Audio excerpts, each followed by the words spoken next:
সন্তান কালো হওয়াতে স্বামী বলল আমি ডিএনএ টেস্ট করিয়ে প্রমাণ চাই। সেই মুহূর্তে আমি ভেঙে পড়েছিলাম। আমার ভালোবাসা, আমার সততা সবকিছু সে প্রশ্নের মুখে ফেলে দিল। আমরা দুজন স্বামী স্ত্রী, দুজনেই ফর্সা। আমার শ্বশুরবাড়ির প্রতিটি মানুষ সবাই ফর্সা। সংসারটা আমার ভালোবাসায় পরিপূর্ণ ছিল। ছিল স্বপ্নের মতো সাজানো গোছানো পরিপাটি সংসার। যখন আমাদের সন্তান জন্ম নিল, আমি ভেবেছিলাম জীবনটা পূর্ণ হলো, কারণ সংসারটা সবকিছু দিয়ে পরিপূর্ণ থাকলেও সন্তানের জন্য হাহাকার করত। কিন্তু সন্তান জন্ম নিতেই আমার শ্বশুরবাড়ির মানুষজন, স্বামী সবাই বদলে গেল, কারণ আমার সন্তান কালো গায়ের রং নিয়ে জন্মেছে। আমার বাচ্চা কালো হওয়াতে আমার শ্বশুরবাড়ির মানুষ একজনও তাকে ধরলো না, কোলেও নিল না। তাদের সবারই মন খারাপ। এমনকি আমার স্বামী, সেও আমাকে প্রশ্নবোধক চিহ্ন নিয়ে তাকিয়ে থাকতো আমারই দিকে।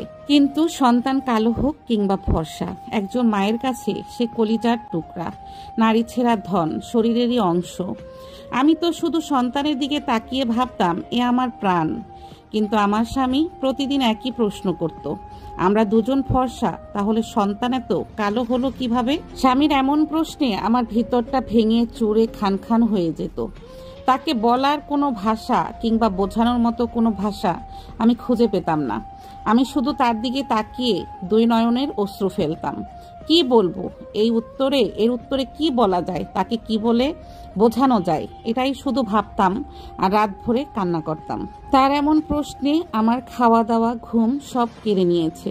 রাত দিন শুধু মাথার ভিতরে একই প্রশ্ন ঘুরে, আমার স্বামীর এ কেমন কথা? এটা সে কিভাবে বলতে পারে? এটা তো আমাদেরই সন্তান। সে কি আমার সততা নিয়ে প্রশ্ন করছে?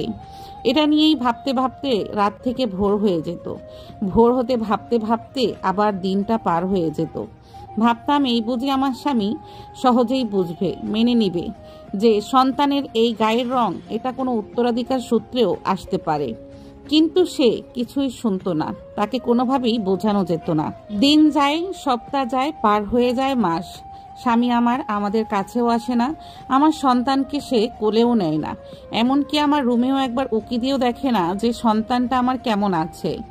তো এরকম দিন যেতে যেতে একদিন আমার স্বামী আমাকে সরাসরি বলেই ফেলে ডিএনএ টেস্ট করাতে হবে, আমি প্রমাণ চাই। সেই মুহূর্তে আমি ভেঙে পড়েছিলাম। আমার ভালোবাসা, আমার সততা সবকিছু সে প্রশ্নের মুখে ফেলে দিয়েছে। আমি শুধু চুপচাপ বলেছিলাম, যদি তোমার বিশ্বাস এতটাই দুর্বল হয় তবে করো ডিএনএ টেস্ট। সেই কথা বলছিলাম আর আমার দু চোখ দিয়ে অঝরে পানি পড়ছিল। আমার স্বামীর এতটুকু দেখার সময় ছিল না যে আমার স্ত্রী কষ্ট পাচ্ছে, সে কান্না করতেছে, সেইটুকু দেখার সময়ও তার নেই। কাটাময় দিনগুলো এভাবেই কেটে যাচ্ছিল। টেস্টের রিপোর্ট আসতে আরও কয়টা দিন লেগে গেল।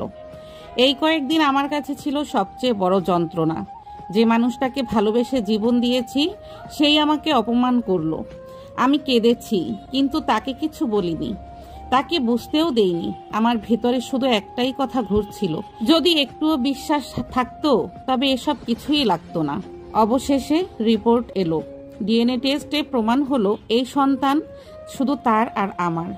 সেই মুহূর্তে ওর মুখ দেখে বুঝতে পারলাম ও লজ্জায় পাথর হয়ে গেছে। সে আমার কাছে ক্ষমা চাইলো, কিন্তু আমি শুধু বলেছিলাম, আমার দরকার ছিল তোমার বিশ্বাস, তোমার ভালোবাসা, ডিএনএ টেস্টের কাগজ নয়। হয়তো আমি তাকে ভালোবাসি বলে সবকিছুই ক্ষমা করে দেব, কিন্তু আমার এই কষ্টের দিনগুলো কি সে কখনোই ফিরিয়ে দিতে পারবে? আমার ভেতরটা যে ভেঙে দুমড়ে মুচড়ে খান খান হয়ে গেছে, সেগুলো কি সে কখনোই ঠিক করে দিতে পারবে? যেই অপমান, যেই যন্ত্রণা দিয়ে আমি রাতগুলো কাটিয়েছি, সেই দিনগুলো, সেগুলো কি ফিরিয়ে দিতে পারবে? আমার বাচ্চাকে সে যে ধরেনি, ছোঁয়নি, এই দিনগুলো কি আমি ভুলতে পারবো? এমনটা ঠিক করতে পারবো কিনা জানি না, তবে আজও সেই কষ্টে আমার বুকের মধ্যে রয়ে গেছে। কারণ প্রমাণ দিতে তো পেরেছি, কিন্তু যে বিশ্বাসটা একবার ভেঙে গেছে তা কি আর পুরোপুরি কখনোই ফিরে আসবে? মা চাচিদের মুখে শুনে বড় হয়েছি, অবিশ্বাসে ভাঙে সম্পর্ক, বিশ্বাসে গড়ে ওঠে ভালোবাসা। আমি তো চাইনি এরকম রিপোর্ট, চাইছিলাম শুধু তার কাছে ভালোবাসা। কিন্তু সবচেয়ে সন্দেহজনকভাবে সে অপমান করেছে আমাকে। আজ যখন গভীর হয়, আজও কাঁদি, এখনো কাঁদি। এগুলো মনে পড়লে আমার দু চোখ দিয়ে এমনিতেই পানি চলে আসে। অনেক কথাই বলা হলো।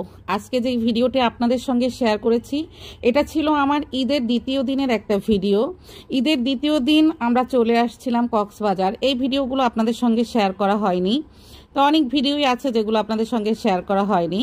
তো ঈদের দ্বিতীয় দিন বলে কথা, আমার জীবনের এমন অভিজ্ঞতা হয়েছে কি আর বলবো। ঈদের দ্বিতীয় দিন কখনোই এই সমস্ত জায়গাতে আসতে নেই, কারণ কোথাও কোনো হোটেল একদম ফাঁকা ছিল না। যেখানে গাড়ি ভাড়া ছিল 400 টাকা, সেই গাড়ি ভাড়া নিয়েছে 800 কিংবা 1000 1200 এরকমের। মানে প্রতিটি জায়গায় ডবল ডবল খরচ, যেখানে হোটেল ভাড়া যা ছিল তার ডাবল নিয়েছে, মানে ঈদ বলে কথা। যাই হোক, এটাও একটা এক্সপেরিমেন্ট কি বলেন আপনারা।